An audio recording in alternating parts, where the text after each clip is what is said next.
The Austrians did such a good job that there are no complaints about the mechanical part. Moreover, the Chinese were so confident in their engine that at one time they gave it an ambitious guarantee of 1 million kilometers in Russia, subject to regular maintenance, which must be carried out every 10,000 kilometers as the manufacturer himself states. This engine has been tested for more than 10,000 hours on an engine stand, and living cars with this unit have traveled a total of more than 3 million kilometers in various climatic and road conditions. The gas distribution mechanism drive uses a chain, which, according to the designers, is designed for the entire service life of the engine until overhaul. This engine, with proper maintenance, can easily last up to 300,000 kilometers, but as servicemen say, with a mileage of 100 to 120,000 kilometers, there is a high chance that the chain will still stretch. It's not for nothing that even the repair manual says that the gas distribution mechanism still requires checking from time to time. At the same time, there are no complaints about the phase shifters, as well as about the injection or ignition system. But the fuel supply system often suffers from our gasoline. The fuel receiver is clogged with dirt, and water at the bottom of the fuel tank does not contribute to the long and happy life of the gas pump.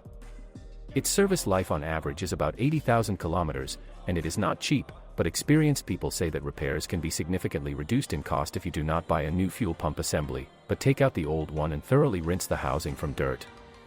The electric pump itself is suitable even from the VAZ-10, but it's better to install the Bosch of 1, it's more reliable. Perhaps the most serious problem with a Chinese engine, which can lead to big trouble, is a problem with the cooling system. Most of the problems are associated with the pump, and if you suddenly notice that the coolant has begun to leak somewhere, but of course you need to go from simple to complex and first of all inspect all the pipes. Rarely does anyone complain about them, but the pump can actually fail after a mileage of even up to 30,000 kilometers. The thermostat is at risk. Even the officials admit that this is a sore spot of the car. Fortunately, it usually jams in the open position, and then in winter the engine actually stops heating. This can happen with a mileage of 15 to 30,000 kilometers.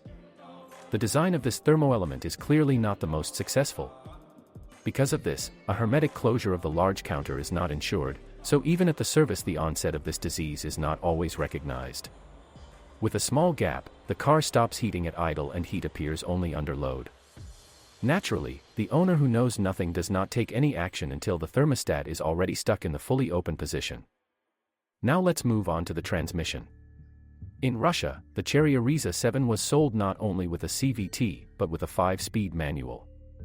Mechanics are more afraid of low oil levels, so during maintenance they even recommend pouring it above the level. Everything else is within normal limits in the process of mechanical wear. More cars with CVT. Many people are afraid of him, although he hasn't shown himself to be anything bad in this car yet.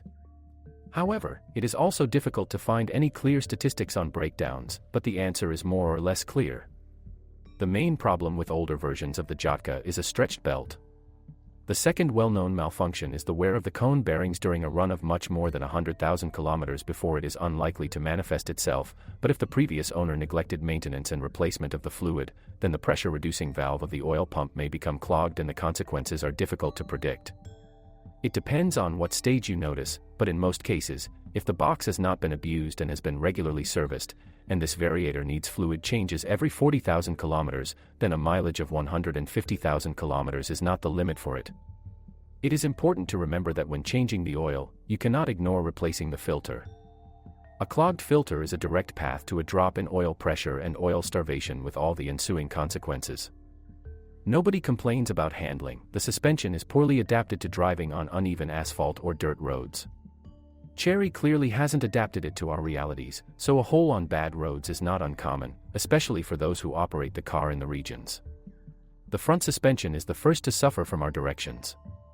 Many owners change the front shock absorber to other struts after a mileage of 30,000 kilometers. Although some lucky ones manage to delay the replacement period up to 60,000 kilometers. The front stabilizer struts will most likely be replaced by the age of 30. They also turned out to be not very durable, so many owners of the Arrizo 7 install front struts from the Toyota RAV4 crossover in order to make service calls less often. Although they are a little longer, they nevertheless fit perfectly into the seats. However, the knocking in the front suspension may not stop, and therefore it is better to inspect the stabilizer bushings at the same time, especially since they are quite cheap.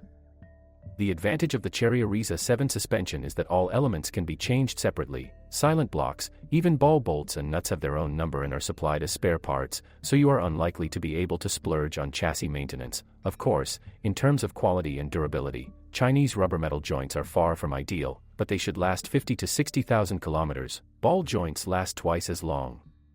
Well, at least up to 100,000 kilometers. There are rarely any complaints about them. Now let's try to sum it up. It turned out that the Chinese devil is not as scary as he is painted. Despite all sorts of prejudices, it is worth admitting that the Chery Arrizo 7 turned out to be a very neat sedan. The result is quite a car that uses components and assemblies of famous brands and does not seem to be particularly annoying with breakdowns. However, the small number of sedans sold in Russia does not allow us to draw a final conclusion about reliability.